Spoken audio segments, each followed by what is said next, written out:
Hey there, I'm Wandiza Williams, a 5th grade Scholastic Book Clubs Golden Apple teacher. In this video, we'll take a look at how to place your class order. The fun actually begins a few weeks earlier when I send home the flyers with my students. I pick a couple of students to separate the flyers. They go crazy. They all want the job. I have my students circle the books that they like and offer my own recommendations. Now it's time to send the flyers home with some important information, including our order due date and class code for parents to order online. Let's take a look at where you can find the information online. While the book orders come in, take advantage of the tools available at your online teacher's desk. Here's your class code for ordering online, and here's the message parents see when they sign in. You can change it as you wish. And if you want to send parents a letter about their book orders, do it here. You can edit your letter and either print it out to attach with flyers or send it as an email. Here's where you set your class due date.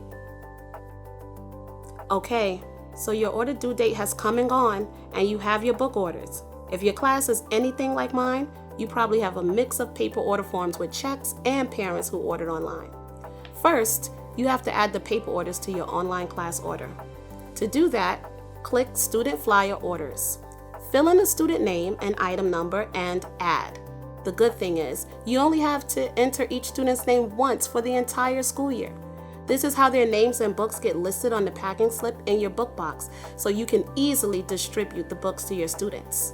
Item number, add, and you're done. Next, for parents who have submitted their orders online, let's review our student online orders. Oh, it looks like we got a bunch of orders this month. That's great. Okay, this all looks good. And if you want to buy any items for yourself, go to your teacher order and just fill in the quantity. And either pay with dollars or points. Then, if everything looks okay, let's review cart and check out. If you have any coupons, enter them here. Select your payment method and submit order. And voila, you're done. After you click submit, your book box starts its journey to your classroom. Thanks for tuning in, and make sure to watch our other tutorials on how you can get the most out of Scholastic Book Clubs.